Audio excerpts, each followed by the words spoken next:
这位就是包大人的亲眷吗？老夫人，圣驾当面，不可失了礼数啊！天下百姓乃是皇上的子民，我老婆子理当大礼参拜。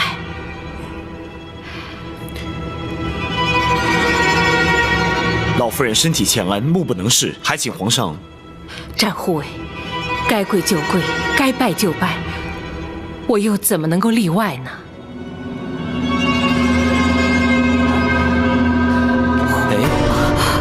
老夫人请起。老夫人是包大人亲眷，又是母后宣召入宫的贵客，这些繁文缛节就免了吧。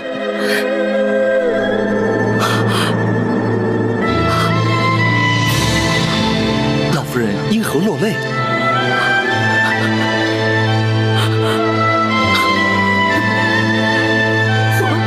皇上，我是心里难过。老夫人有何伤心之事？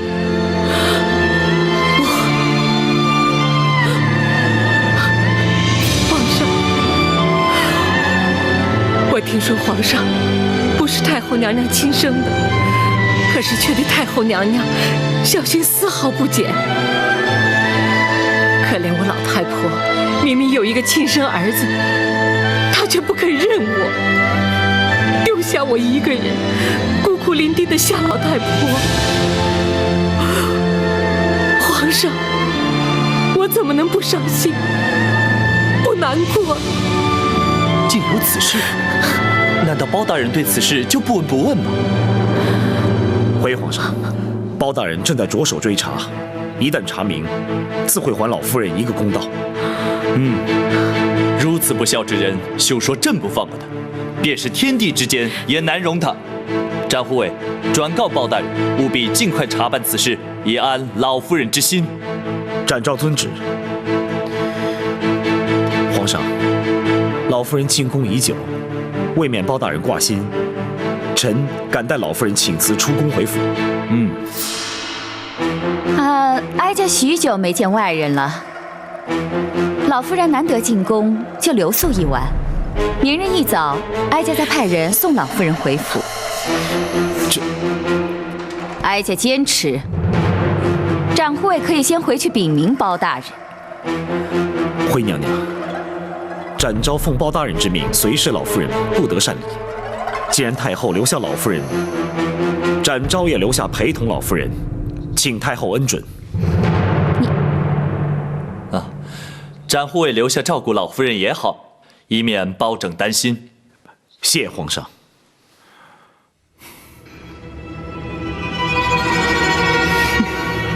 既然皇上都这么说了，哀家岂会再有异议？只是包拯那里……不妨。本王正好要去见包大人手谈一番，就由本王代为转告吧。谢八王爷。郭淮，奴婢在。收拾一间肃静的厢房，安排老夫人过夜之用。是。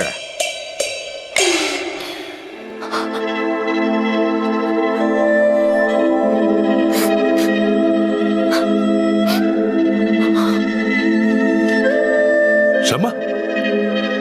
太后将老夫人留宿宫中？不错。当时皇上也在场，同时也准许展护卫留在宫中随侍，本王则负责来通知你包大人。难道老夫人的身份泄露了不成？应该是不会，否则太后和郭淮的神色不应该那般镇定才是。学生以为，纵使太后没有认出老夫人，却也未尽是心中之疑。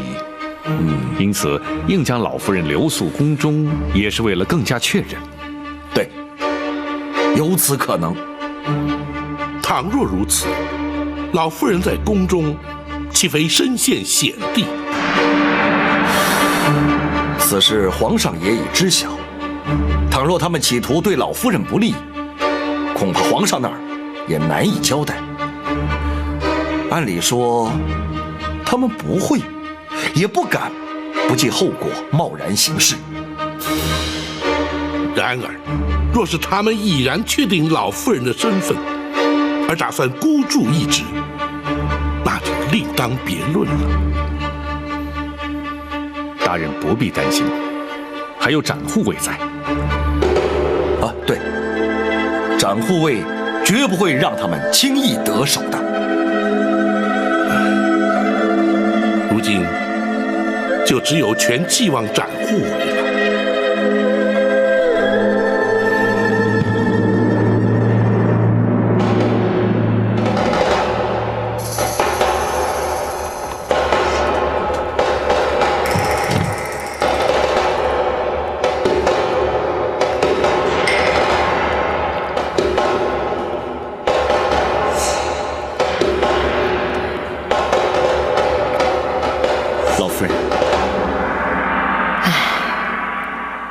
东盼西盼，早盼晚盼，盼了20多年，如今他就在我的面前，却看不见他的容貌。我能听到他的声音，触摸到他的双手，甚至能感受到他的呼吸、心跳。可是他却不知道我是谁，只当我是一个让人可怜的瞎婆子，一个与他毫无关系的陌生人。老夫人，请暂且不要想这些。如今老夫人身处险境，稍有不慎，便会遭人暗算。身处一世，形同陌路。若是不能母子相认，就算是躲过所有的危机险境，又有何意义呢？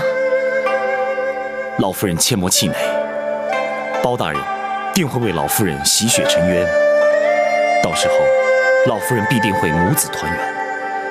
可是老夫人必须谨慎小心，安然度过危机，才能如愿以偿。唉，若不是盼着这一天，我早就不眷恋这悲惨的人世了。展护卫，你有什么话就尽管说吧。太后将老夫人留宿宫中，想必是另有所图，请老夫人暂且忍耐，及早就寝，一切交由展昭应付即可。好，一切就依你。无论夜间有何动静，都请老夫人闭门不出，展昭自会在屋外守候。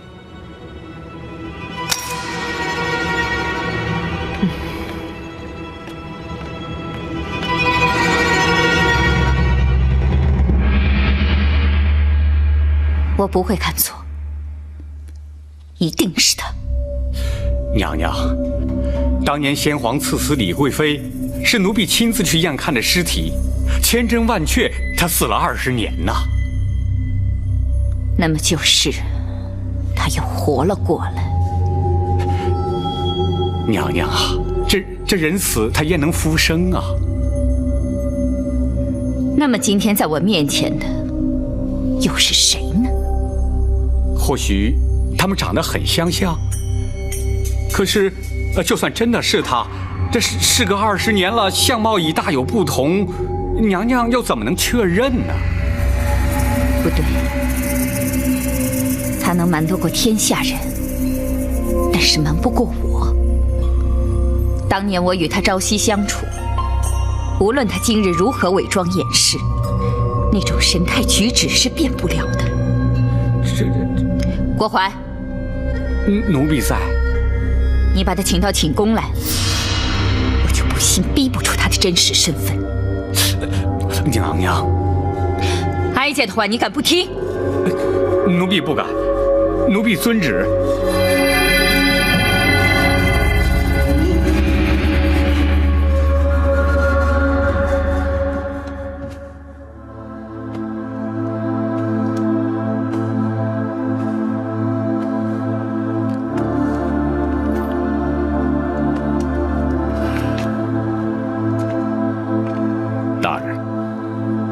公孙先生，大人仍在为太妃娘娘担心吗？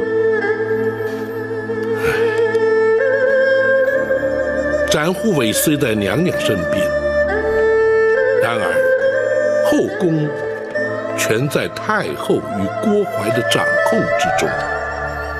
本府担心的是，明枪易躲，暗箭难防。大人不必担心，展护卫武艺高强，胆识过人，想必定会保得娘娘安然无恙。单凭武功不足为事，展护卫需要的是斗志，而非斗力。说是娘娘的安危，实则却是正邪善恶之争。胜，则是公理正义之胜；败，则是天道人性之败。本府虽知展护卫必能妥善应对，却仍难免挂记于心呢。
护卫，郭公公，咱家奉了太后的旨意，请老夫人前去叙话。老夫人已然安寝，请郭公公回禀太后，恕难奉诏。展护卫，你没有搞错吧？此刻刚刚入夜不久，老夫人怎么可能已经入睡呢？郭公公有所不知，公孙先生正在替老夫人医治眼疾，最忌劳累，每日入夜既眠，从无例外。可是太后正在寝宫等候，展护卫务必请老夫人破例前往，否则咱家难以向太后交代。就算展某想帮公公的忙，恐怕也是无能为力。此话怎讲？公孙先生乃是以经侦过学之术及开方施药，双管齐下，为老夫人诊治眼疾。老夫人进宫之前已经服过药，时辰一到，自然成眠。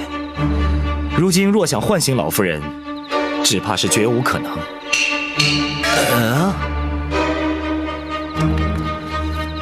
郭公公还是尽快回去禀奏，免得太后哭的。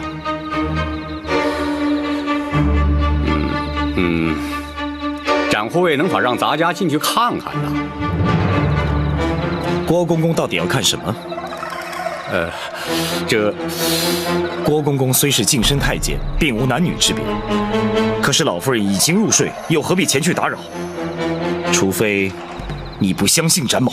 不，展护卫言重了，咱家是奉太后旨意而来，若不进去看看，如何向太后交代？说来说去，你还是不相信我吗？展护卫，见谅了啊！咱家今天是非看不可。展护卫，咱家可是奉太后的懿旨而来啊！展昭也是奉了皇上的口谕，留在此地照顾老夫人的。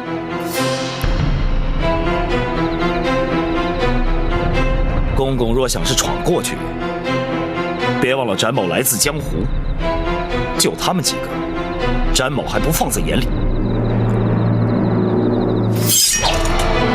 你想试试？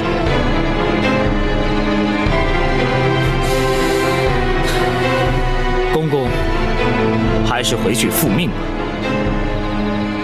倘若打算在此与展某耗下去，吃亏的恐怕还是公公你了。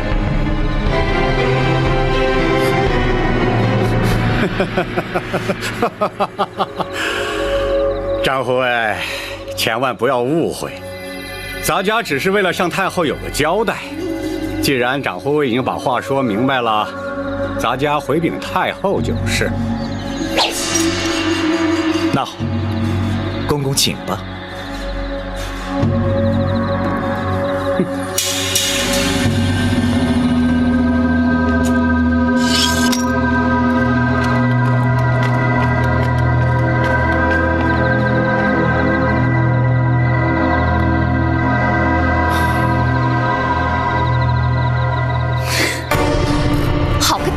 昭，竟然敢和哀家作对！也许他说的是实话。不可能！他们是做贼心虚，想躲开哀家，偏就让你躲不了。郭槐，奴婢在。随哀家一起去，看他敢不敢拦阻哀家。娘娘请息怒，请听奴婢说几句话。你说。展昭他虽然从中作梗，但他的话多少总占个理字。皇上的确让他留下来照顾，至于是否真的吃了药沉睡不醒，这个谁都不能证实。娘娘您如果真的要去，恐怕也不能这样理直气壮啊。这后宫是哀家的后宫，哀家不需要向任何人说理，惹恼了哀家就硬闯。娘娘，那就更使不得了。展昭在江湖上人称南侠，皇上又赐他为御猫。他的武功高强，谁也难敌呀！哼，难道他有3头6臂？哀家请后宫之礼，就不信凭他一个人能应付得了？娘娘，这样如此一来，是不是就扰得人尽皆知？若是惊动了皇上，问明缘由，娘娘，恐怕这就很难自圆其说了。娘娘，您无非是要弄清楚那虾婆的真正来历。其实这也不急于一时啊，只要是错过了今日，奴婢一定会明察暗访，定会尽是娘娘的心中之疑。若不是心虚，又何必躲哀家呢？他越是如此，越让哀家确信一定是他。娘娘，有些事情，也许经过20年会有所改变。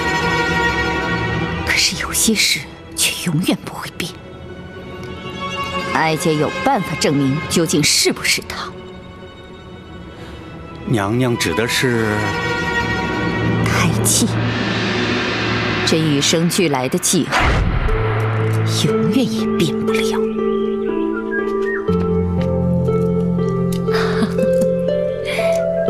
姐姐这头秀发真漂亮，皇上见了一定会喜欢。女为悦己者容，我们作为女子，恐怕这一生花在梳妆打扮上的时间少不了，真不知道是信还是不信呢。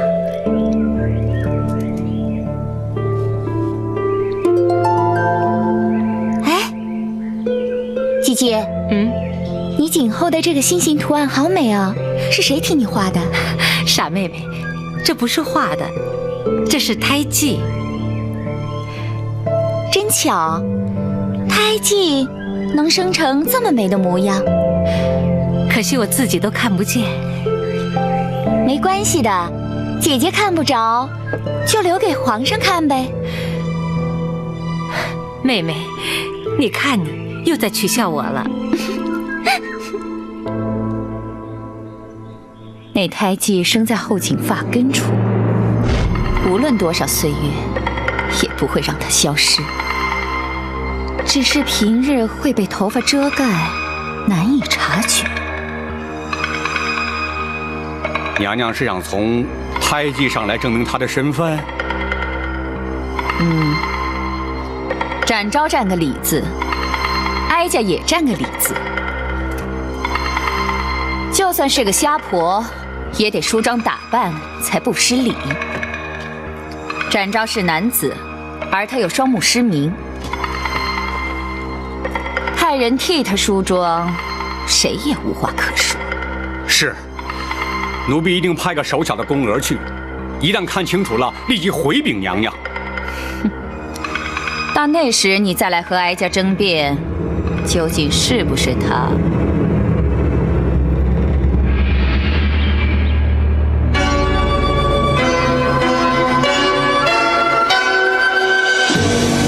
展护卫，你就出去歇会儿吧。我们梳妆打扮，你们男人看着岂不是没趣儿啊？展昭奉命陪伴老夫人，不敢稍有懈怠，打扰了老夫人，还请恕罪。你要是不嫌烦，就陪着吧。嗯。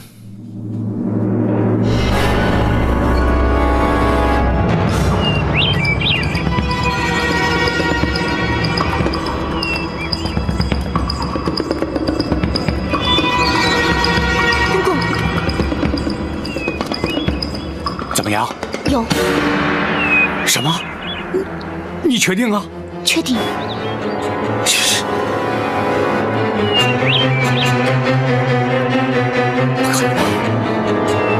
不可能啊！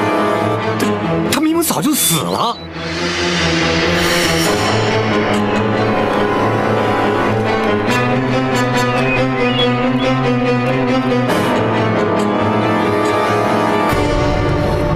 娘娘，奴婢真的亲眼看见他的尸首，他的确在20年前就死了。难道他又活过来了？那就让他再死一次。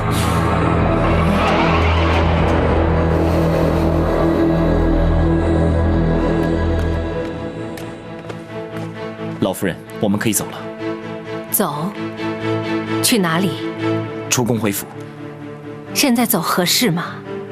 此地不宜久留，只有回到开封府衙，才能真正保得老夫人的安全。好，那就请展护卫带路。是，请。啊。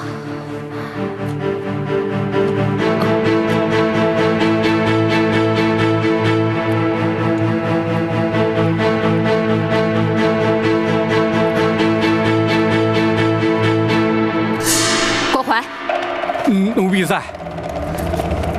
立刻调集后宫所有人手，将厢房团团围住。哀家要亲自去揭开他的真实身份。是。娘娘，启禀娘娘，展护卫和老夫人已经出宫了。什么？你不是你们在厢房守着吗？你怎么会让他们走了呢？展护卫坚持要走，我奴才拦不住呀。你立刻去追，不能让他们离开后宫。是。启禀娘娘，包大人亲自带着人在宫外等候，已经把老夫人接回开封府了。啊！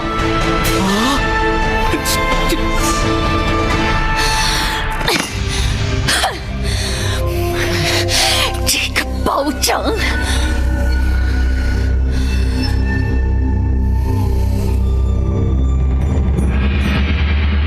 娘娘受惊了。幸亏有展护卫陪同，否则哀家怕真是出不了后宫了。展昭只是略尽本分而已。难道娘娘的真实身份被他们认出来了？其实他心中一直在怀疑，所以才会这样百般试探。不过哀家矢口否认，相信他也无法证实。娘娘虽然侥幸暂离虎口，但太后必定心中生疑。然而在陈琳抵达京城之前，还必须与他周旋。包拯除了会确保娘娘的安全之外，还请娘娘再做忍耐。哀家明白。宝卿，臣在。我今天遇见他了。娘娘是说皇上？不错，他的声音和蔼可亲，双手厚实温暖。如果有一天，当他知道我就是他的亲娘，娘娘请多做忍耐，终有一日，皇上会明白的。好，权杖包亲，为哀家平反。臣身为朝臣，义无反顾。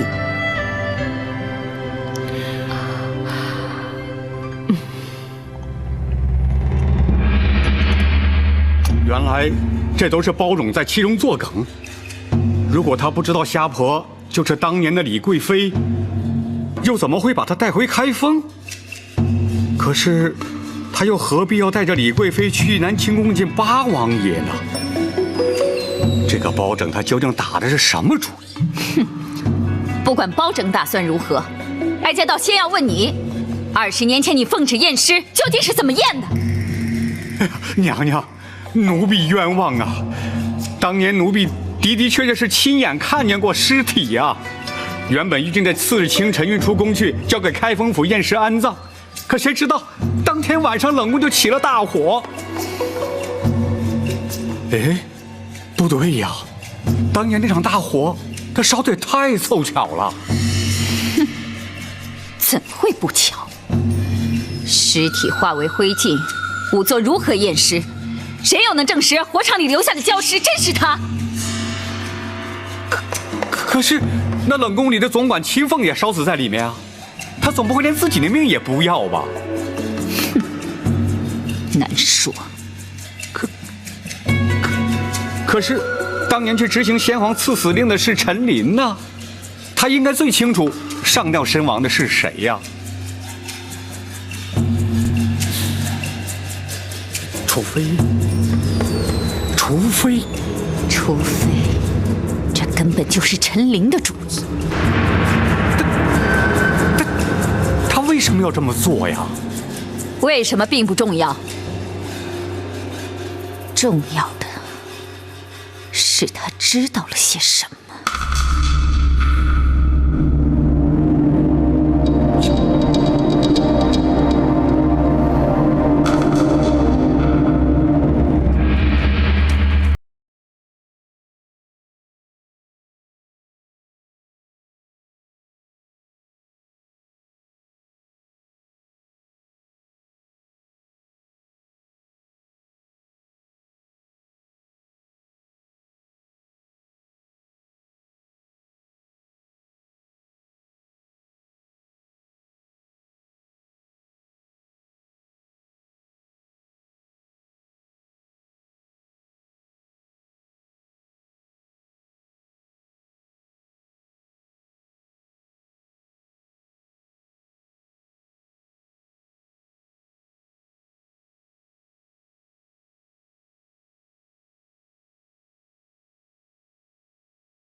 何必言谢？对了，什么案子要你作证啊？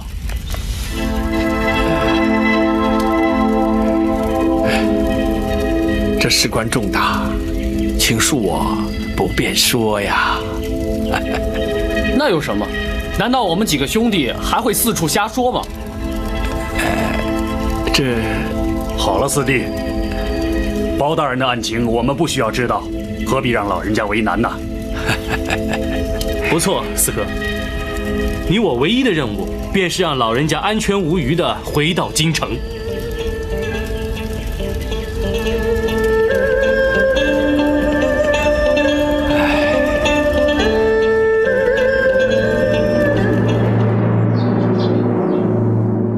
娘娘是担心陈琳知道当年那件事儿。若非如此，陈琳有天大的胆子也不敢抗旨徇私，让他逃出宫去。可是知道当年那件事的只有娘娘、奴婢、产婆尤氏和寇珠4个人呢。产婆尤氏当天晚间，奴婢就让她在人间永远的消失了。至于寇珠，寇珠可是临死也没有说出太子的下落。你还是不肯说实话？寇珠说的是实话，请娘娘明鉴。你还敢嘴硬啊！要你把婴儿埋在金水桥下，你去把它藏了起来。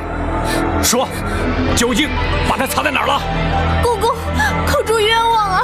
我的确埋在金水桥下。胡说！那你为什么指不出埋尸的地点？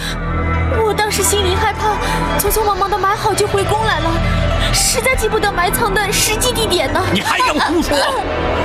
咱家派来那么多人在金水桥下去挖，就差没把它挖了个遍。说，到底藏在哪儿了？啊！我实在想不起来了。找死你！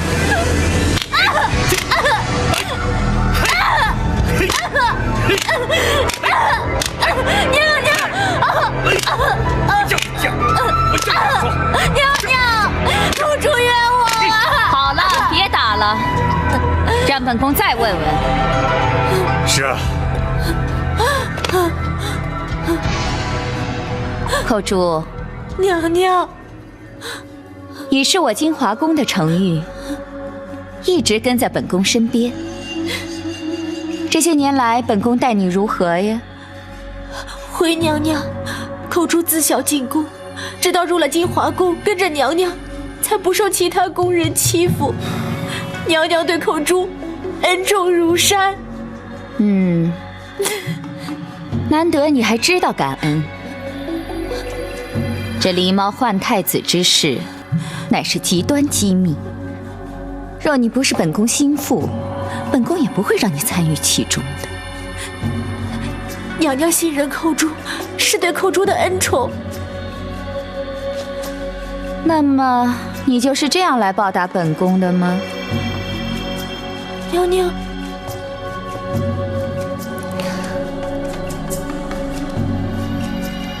太子的下落何其重要！若不能确定的确已被你掐死埋葬，今后本宫岂不是寝食难安，疑虑终身吗？这，娘娘请相信口珠。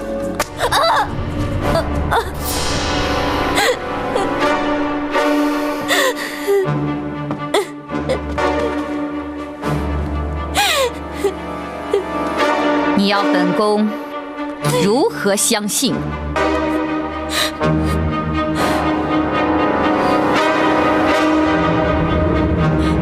娘娘，口珠已死明志。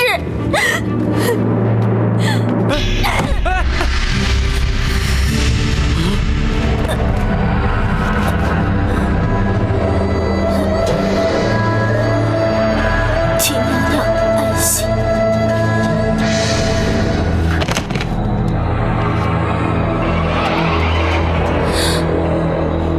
这些年来，哀家一直认为寇珠的确被冤枉了，可是如今看来却又未必。娘娘，这么重大的事儿，他又能告诉谁呢？他又怎么能有把握对方不会出卖他呢？不错，他不可能相信任何人。再说了，倘若他真的把婴儿藏了起来，他又会藏在哪儿呢？后宫那绝对不可能，奴婢一定会发现的。可是以后宫门禁之严，谁也不可能私自进出，更别说是夹带婴儿出宫了。娘娘，有一个人可以。谁？陈琳。对，当时他是首领太监的身份。娘娘啊，奴婢虽不受他管，但也得敬他几分。他出入宫门，不但无需通报啊，也没有任何人敢去阻拦检查呀。奴婢想起来了，当天寇珠抱的婴儿走出去后，奴婢亲自送产婆尤氏出宫，并且安排人手在城外将他灭口。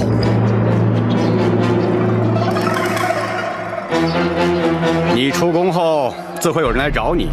等你们见面之后呢，你这一辈子就不缺吃穿了。谢谢总管，谢谢总管。不用谢。这是你应该得的。去吧。是。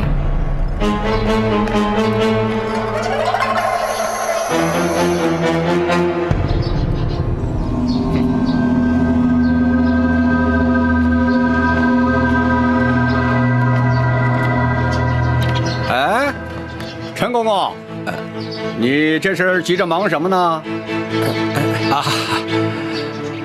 皇上要咱家送玉果去给八王爷祝寿，谁知道玉果园的人耽误了时辰，再不赶去就要误事了。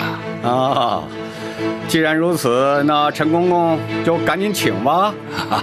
如今回想起来，陈琳的神情不安，态度慌张，难道是他把婴儿藏在宫河之内，私带出宫了？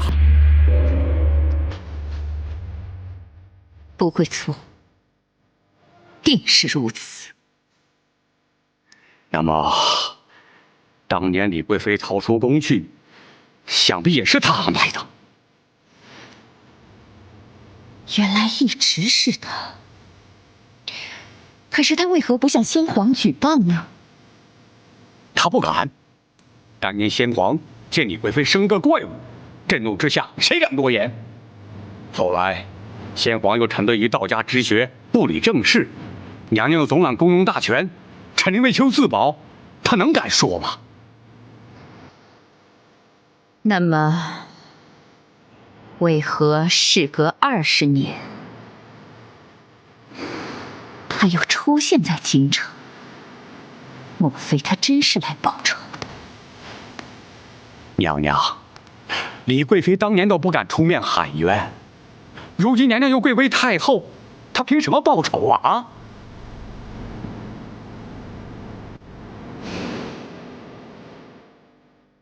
难道是因为包拯？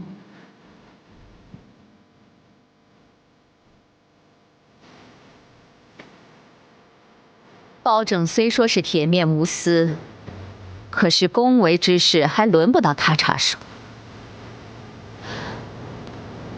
哀家明白，是八贤王。包拯曾将他带进八贤王府。昨日八贤王说是特意来仁寿宫探望哀家，其实却是为了他。这竟然扯上了八王爷！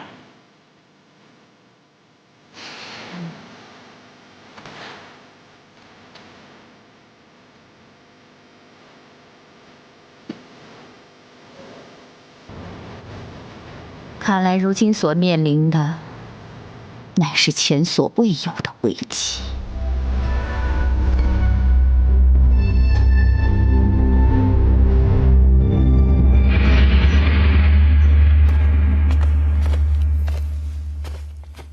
大人，娘娘的病情可是有了变化？宝琴，哀家现在已经能够看到光亮了。太好了，公孙先生可否略作说明？是。娘娘这几日施针用药，从未间断过。若论医理，此时最忌情绪激动。可是娘娘的情形却恰恰相反。娘娘入宫之后，因与皇上相见而难抑激动之情，想不到体内运行之气竟借泪水把久滞的经脉打通了。公孙先生是说，娘娘双目复明已确有可能。正是，而且随时都可能会发生。没想到娘娘因祸得福，可喜可贺。还有赖公孙先生妙手回春，学生不敢居功。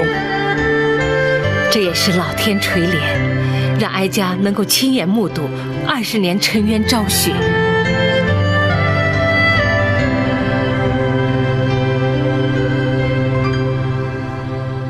娘娘，八王爷虽然地位崇高，却无职无权。就算他们靠八王爷撑腰，恐怕也动不了娘娘，翻不了案。不，八王爷乃是赵氏皇族族长，皇族中人无不以他马首是瞻。同时，他还握有上打昏君、下打谗臣的先皇御赐金剑。一旦他插手此事，哀家也难以对抗。那可如何是好啊？八王爷之所以被尊称为贤王，乃在于他处事公允，依法讲理。若是无凭无据，他也不会插手。娘娘啊，20多年都过去了，不会有证据留下来了。哼，没有物证，却有人证。娘娘是说李贵妃？不，她只是一个抗旨不遵的先皇陶妃。她若作证，自可轻易推翻，无人会信。那真正的关键人证是陈琳。陈琳早已告老还乡，不理世事了，难道还会找她回来作证？包拯以远方亲眷之名带李妃入京，甚至带她前往南清宫见过八王爷，可是却为何迟迟不提此案？他们在等陈琳进京。没错，你曾说过，包拯的侍卫出京而去，却不知去向。哀家可以断言，他们是接陈琳去了。娘娘，那如此一说，他们是在等陈琳一旦进京，包拯必然会开始行动了。没错，因此无论如何，绝不能让陈琳进京，知道吗？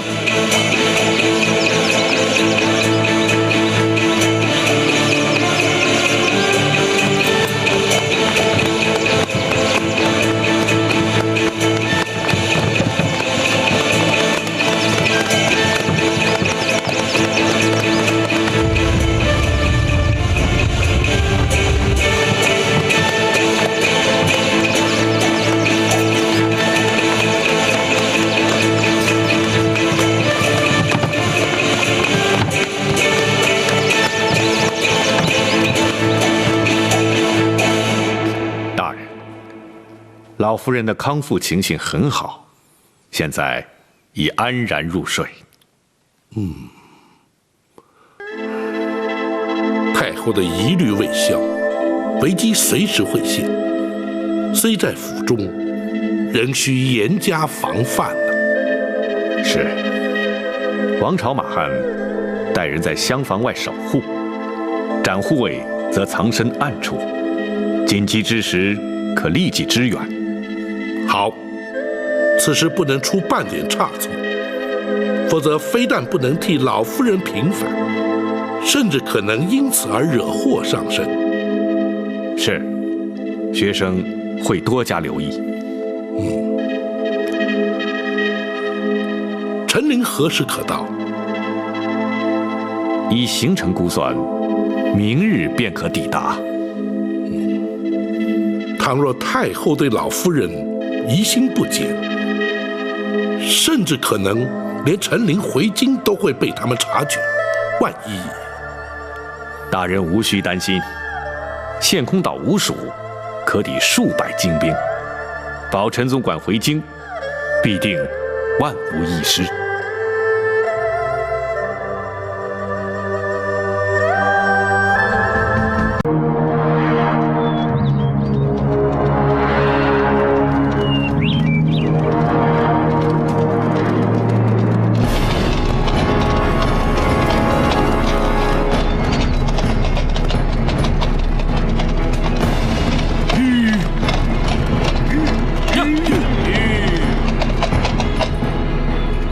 官兵设下路障，这种荒野官道有什么大事儿？我看他们是吃不饱撑的，没事干。没那么简单，四哥，后面招呼一声。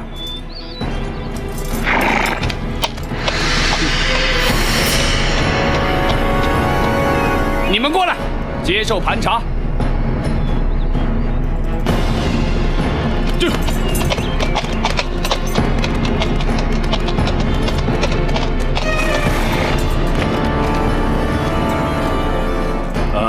这位长官，我们只是路过。本官奉令追查亲密要犯，任何人都要经过盘查。倘若我们不往前走呢？不走也得查。倘若我们不让查呢？大胆！你们敢抗拒盘查，本座立刻下令拘捕你们送官。凭你们还办不到。你去吧。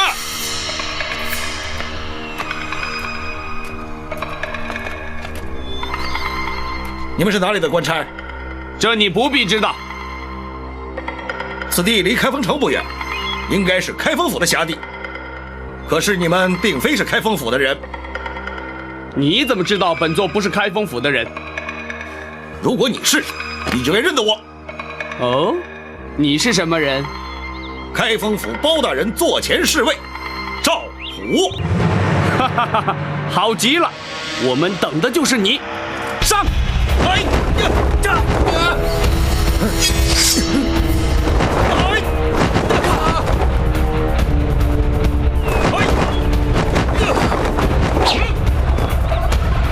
我就知道你们不是真的官兵，果然没有料错。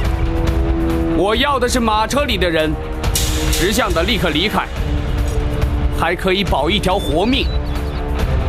既然你们不是官府中人，想必是来自江湖。不过，如果你知道我们是谁，恐怕就不敢这么说话。哦，阁下又是什么人呢？金毛鼠白玉堂。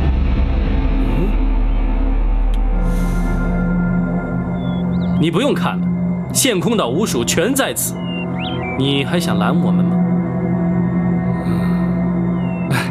五位都是江湖豪杰，何必淌这官府的浑水呢？在下也是受人之托，还请五位不要插手。你错了，这件事县空岛五署管定了，你最好让我们过去，要不凭本事把我们留下。在下是拿人钱财替人消灾，不挡人财路，乃是江湖规矩。彼此日后还要再见面吗？不，像你这样只管拿钱办事，不问是非黑白，根本就是江湖败类。谁说要跟你再见？白玉堂，你不要敬酒不吃吃罚酒。哼，白某人偏偏就是这个脾气。你五署再有能耐，也未必敌得过我人多势众啊！你就试试。好，一个也别放过，给我杀！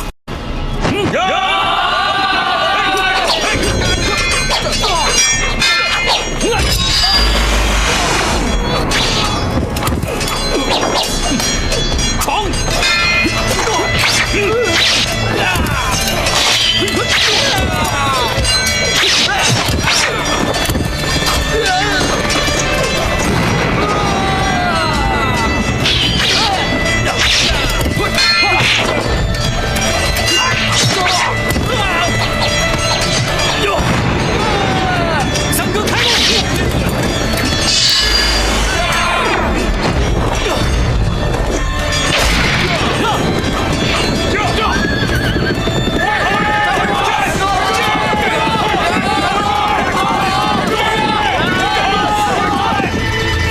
什么？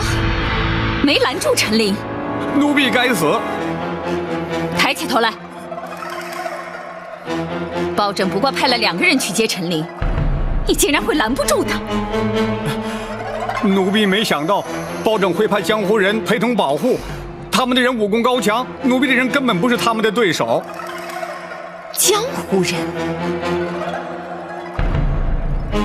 这包拯居然和江湖人串通一气，看来他是早就有了准备。陈琳如今人在何处？他已经进了开封府。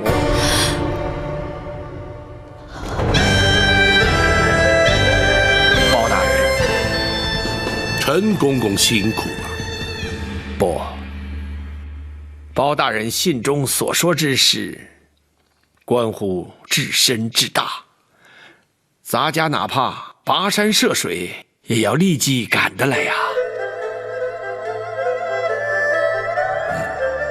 只是途中竟会遭人伏击，却让公公受惊了。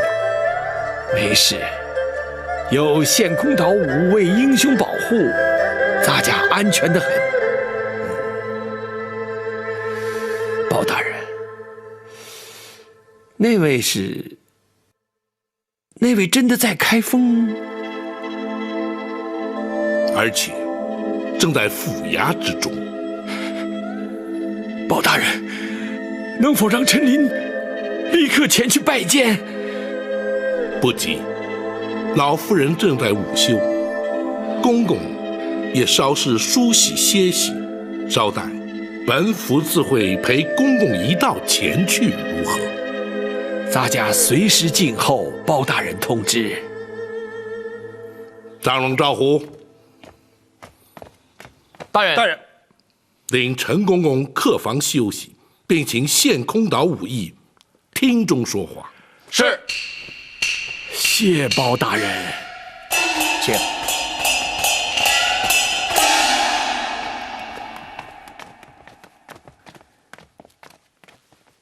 大人，如今白玉堂已将陈总管安全带到京城，大人可要带他进宫面圣？不，时机不宜，还是将老夫人之事了结之后再去不迟。是。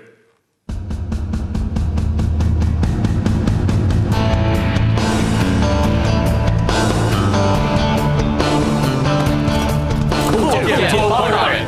无畏请起。谢包大人。陈公公安然抵京，无畏功不可没。包大人有令，草民兄弟岂敢不遵？幸喜人证无恙。包大人可知伏击拦路的是何人所指使？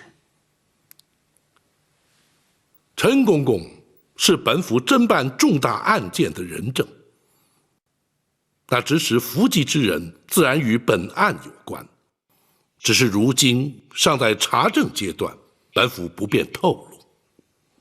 包大人办案有用得着我们草民兄弟之处，请尽管吩咐，我们定当全力以赴。对，包大人只要招呼我们一声就行。不敢有劳五位，此案牵涉太广，五位不宜介入。包大人，你也太瞧不起我们了，有我们加入，保证能帮包大人立刻破案。二弟，不得无礼。二哥，包大人不要我们介入此事，必有缘由，我们听命就是了。哎，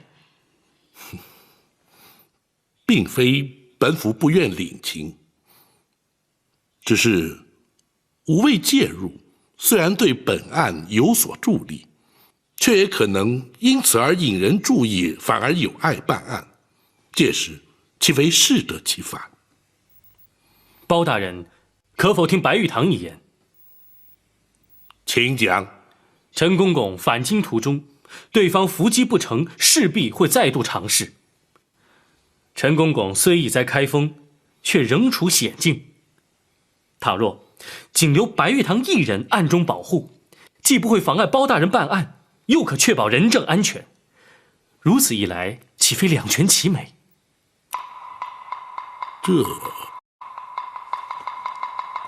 大人，白武侠言之有理。虽然展护卫在府中，毕竟分身乏术，倘若白武侠从旁协助，当可确保无事。大人也可专心办案，而无后顾之忧。公孙先生所言甚是。既然如此，白玉堂一人留下便是。谢包大人。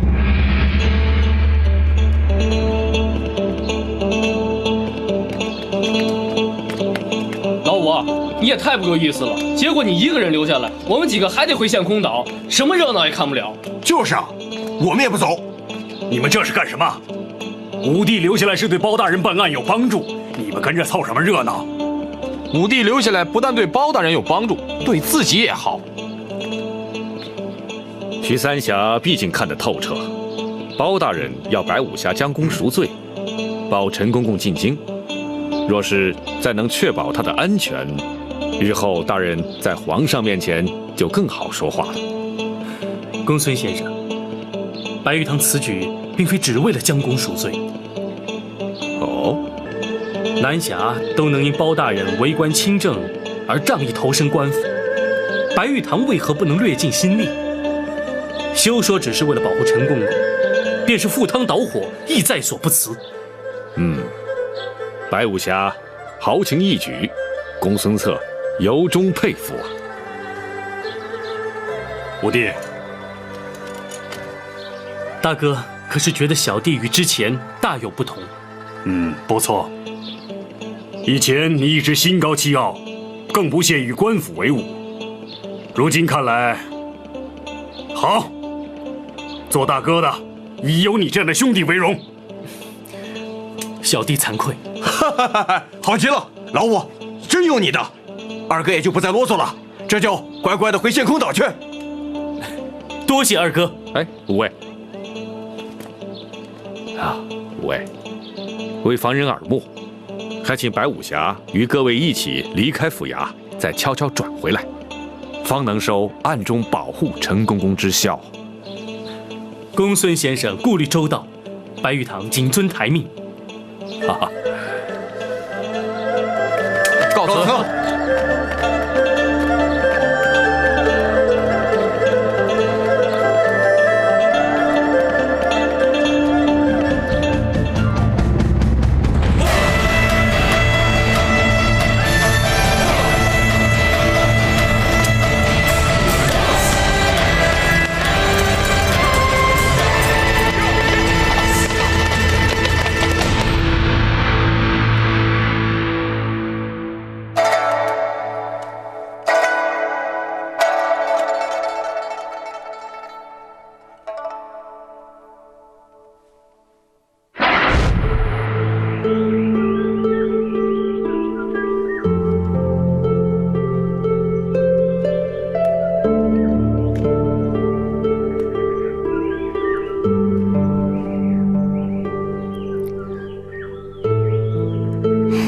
小小的金丸，竟然会是日后被封为皇后的凭证，真是太不可思议了。母以子贵，虽说是传统，可是也太没道理了。孩子临盆还早，妹妹何必又想那么多呢？如果真的生了儿子，皇上真的会封皇后吗？君无戏言，当然会了。我想，只要我们的孩子平安降生，健康快乐的成长，我就心满意足了。姐姐比我先怀孕，自然会先生。那么将来，姐姐就是皇后了。现在生男生女还不知道呢。就算生了儿子，被立为太子又如何呢？你我姐妹情深，我的儿子就是你的儿子，太子是谁生的又有什么区别呢？可是太子毕竟只有一个，皇后也只有一个啊。妹妹，听我一句，权势富贵固然迷人，可是安详和乐更为重要。我们何其幸运被选入宫中陪伴皇上，可我们又何其不幸与家人断绝往来。身为贵妃，我们生活无忧，享尽荣华，比起大多数人更是天壤之别。妹妹，所以只要我们生活的快乐、健康、平安，谁是太子，谁当皇后，真的一点都不重要。妹妹，你说呢？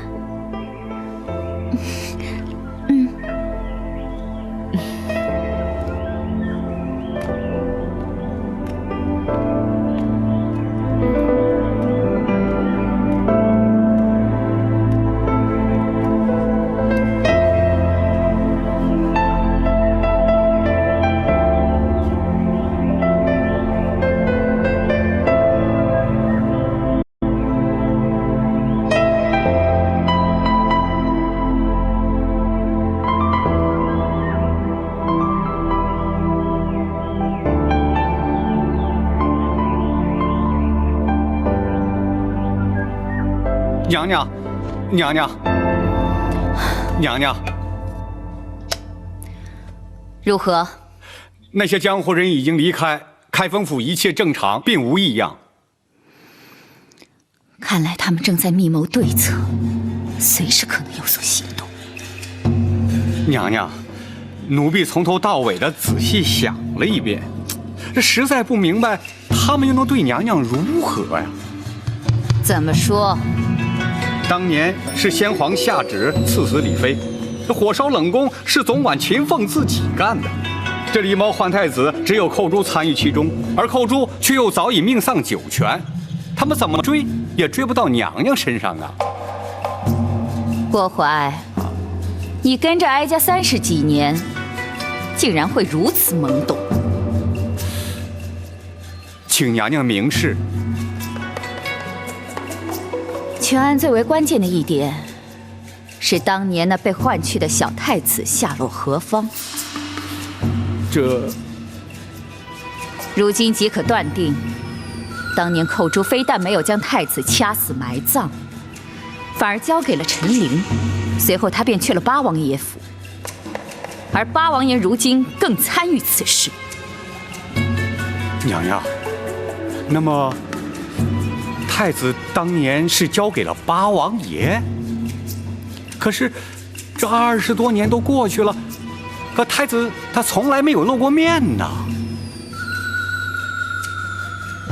如果当年那个小太子活了下来，如今该有多大岁数了？27、8岁吧。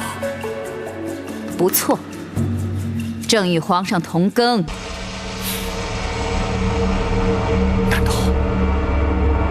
难道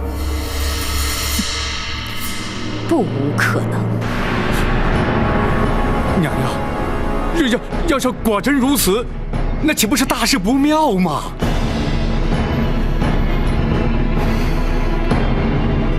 这正是事隔20年之久，李妃和陈琳会相继回到京城的主要原因。奴婢陈琳叩见娘娘。陈公公，快快请起。谢娘娘。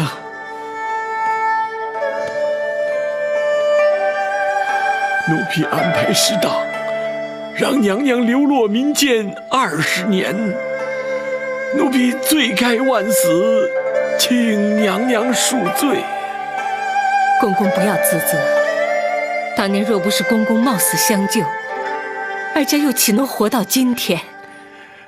小太子如今已成为当今皇上，一旦母子团圆，娘娘的旷世奇冤便可昭雪，也不枉娘娘忍辱多年呐。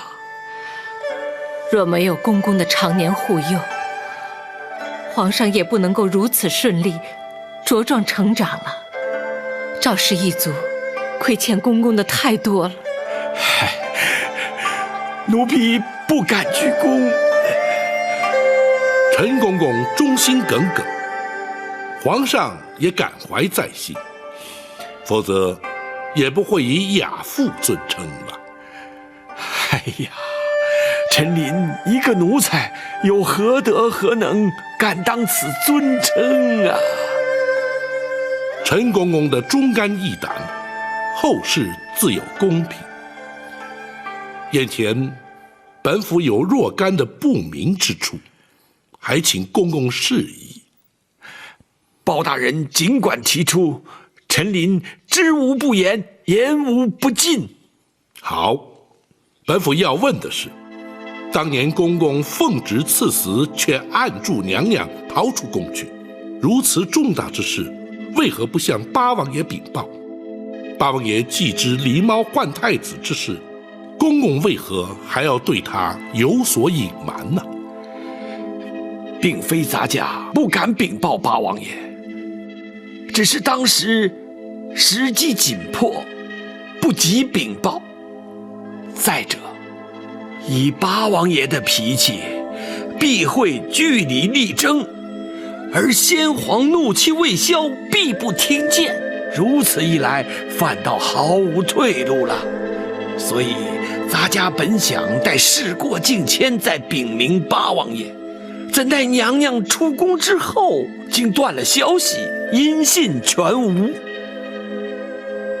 唉，也真是造化弄人。谁知道接应之人会在途中突然病死，哀家因此与秦凤也断了联系。娘娘下落不明，而冷宫的一把火已将假扮娘娘的于中烧得尸骨难辨。当时并无人怀疑娘娘依然健在，斟酌再三，我只得对八王爷隐忍不说。陈公公，后来皇上继位，大权在握，陈公公因何没有伺机向皇上奏明当年往事呢？皇上不明身世真相，对刘后已有母子之情啊。且事隔多年，人事全非，单凭陈琳一人，又如何能将此事揭穿呢？万般无奈，只得告老还乡，远离京城啊。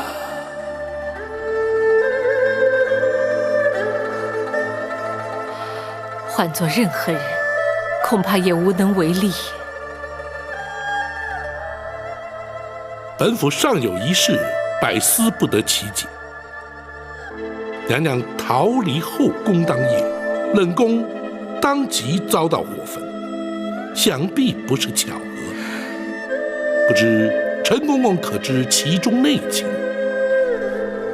冷宫失火，乃是秦凤自焚呐。一代怎讲？当郭槐验过尸首离开冷宫之后，咱家愈想愈担忧。没想到，还真的把郭槐给瞒住了。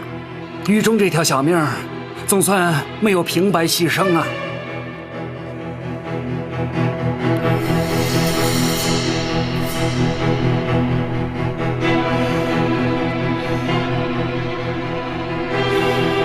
公公，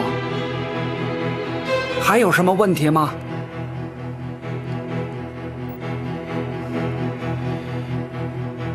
瞒得了郭槐，只说明在后宫没人知道是于中假扮了李娘娘，那就行了。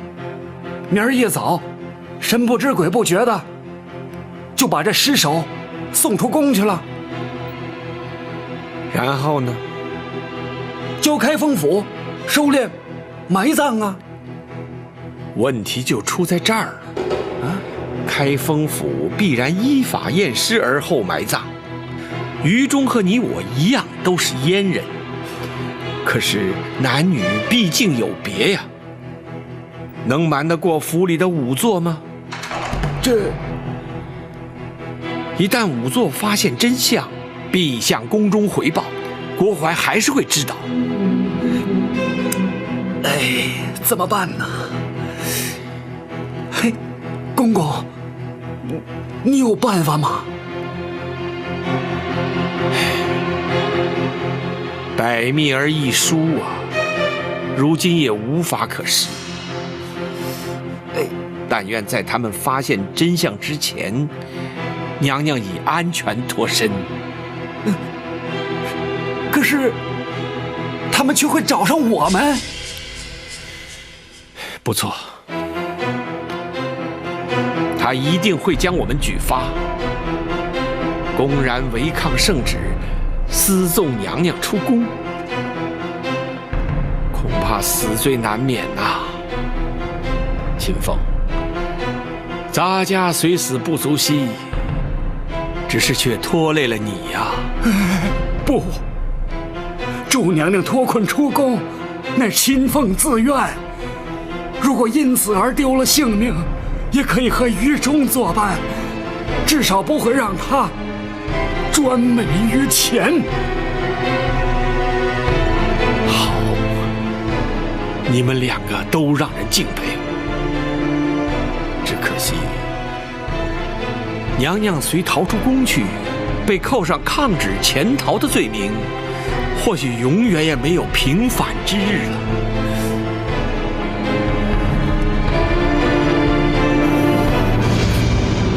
我有法子了。哦，你快说。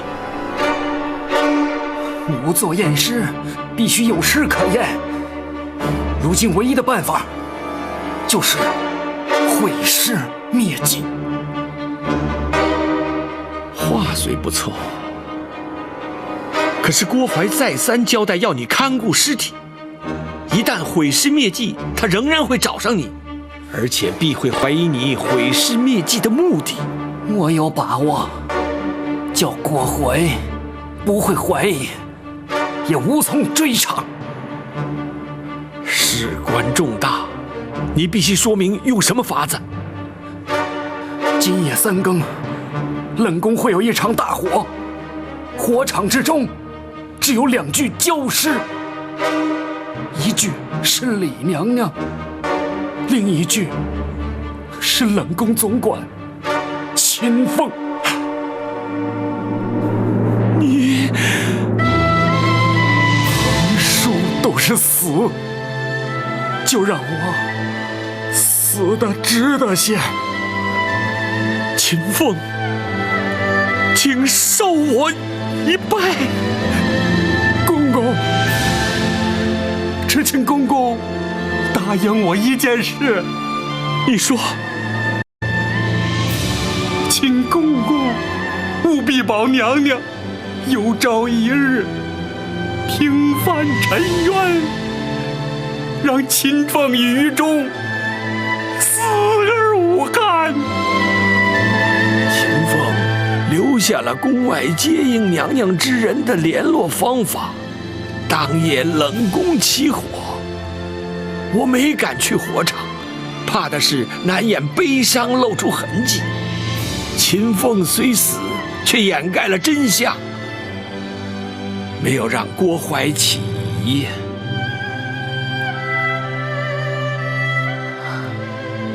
原本以为只有于中一人因我而死，谁知道连秦凤竟然也……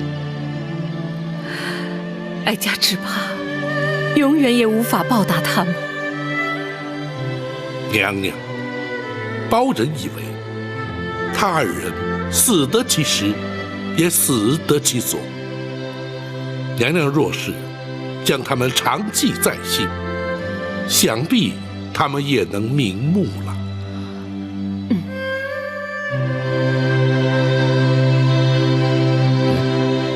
陈公公，学生有疑问想要请教。公孙先生，请说。当年与郭槐狼狈为奸的首席产婆尤氏下落如何？陈公公可知晓啊？咱家当时暗中查过，只知道他出宫不久便被人劫财杀害，官府也登录无误啊。显然是杀人灭口。然而还有一人最为关键。包大人所指何人？寇珠。对，寇珠当年可是皇上的救命恩人，而且哀家在打入冷宫时，他刚开始还经常去看我，可是没过多久就没再出现过。陈公公，寇珠如今还安在啊？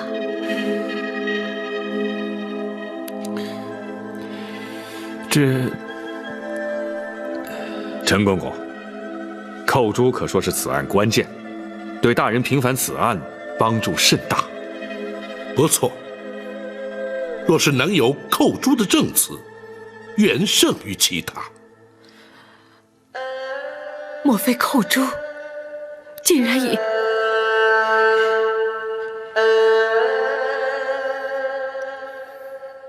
本府明白了，陈公公，寇珠的情形与此案关系重大，公公恐怕不能不说。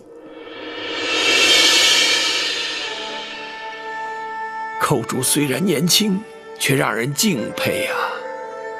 娘娘被打入冷宫之后，先皇迷上了丹药之术，连金华宫都许久不去。刘皇后圣诞之日，指派咱家前去送礼。离开金华宫时，竟遇见了口珠。公公，此地无人，公公放心。口珠，咱家不是说过你我尽量不要见面，以免起人疑窦，你为何偏要来见我？公公，情势紧急，口珠不能不向公公禀报。发生了什么事情？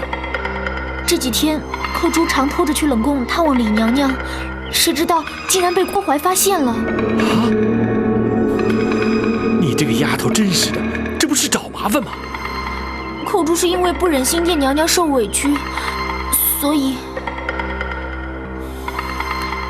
哎，你赶快向郭槐认错请罪，任他处罚，相信不会有什么事的。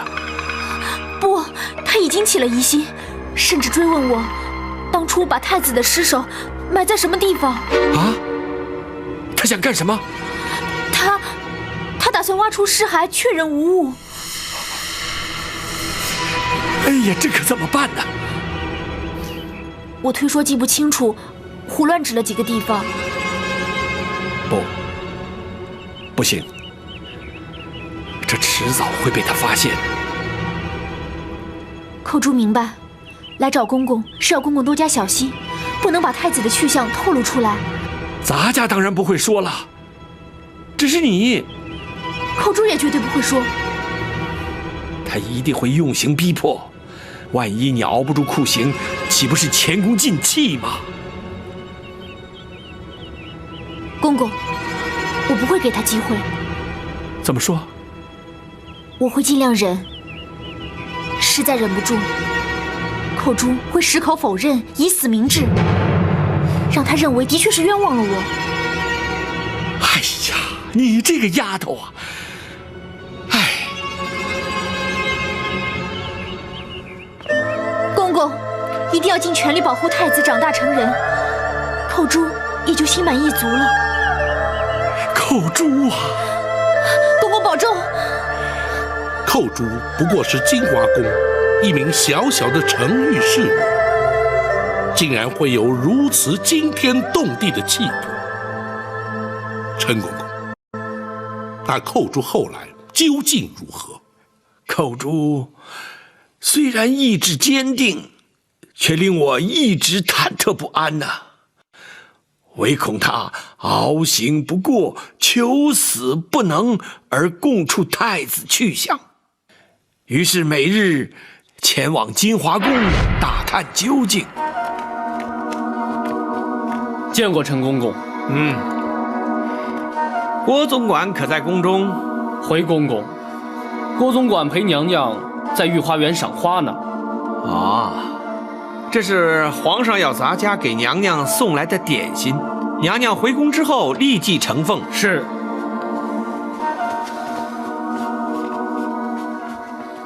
哎，怎么捡这个时辰清扫？皇上随时可能驾临，若是冲撞了圣驾，那还了得？回公公，是郭总管临时交代的。哦，为什么？昨晚有一名程昱撞柱自尽，留下了血迹，郭总管交代要立刻清洗。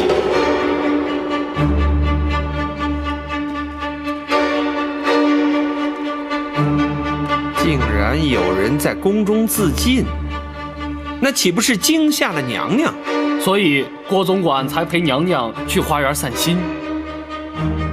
你可知那名程昱是因何自尽的？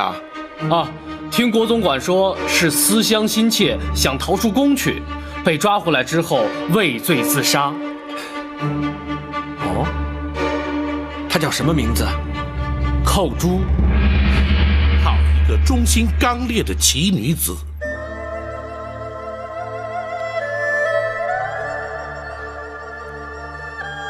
又是一条为了哀家而牺牲的无辜生命，哀家亏欠他们真是太多了。既然寇珠是自尽身亡，想必没有泄露太子的下落。的确如此。寇珠既然已死，他们自认天衣无缝，而狸猫换太子的阴谋永远也不会被揭穿，故而不再追查，这才使太子得以安然无恙地在宫中成长啊。只是如今，非但会揭穿30年前的谎言，他们更会因此而付出代价。陈公公，本府对此案的疑点均已厘清，多谢公公指点。咱家只要能在有生之年亲眼目睹旧案平反，奸人伏法，也就不枉此生了。届时还要请公公作证对质。臣您静候包大人传唤。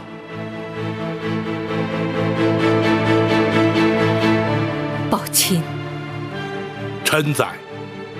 何时才是时机成熟？回娘娘，包拯今夜详拟对策，明日开始立即着手，务必尽快还娘娘一个清白。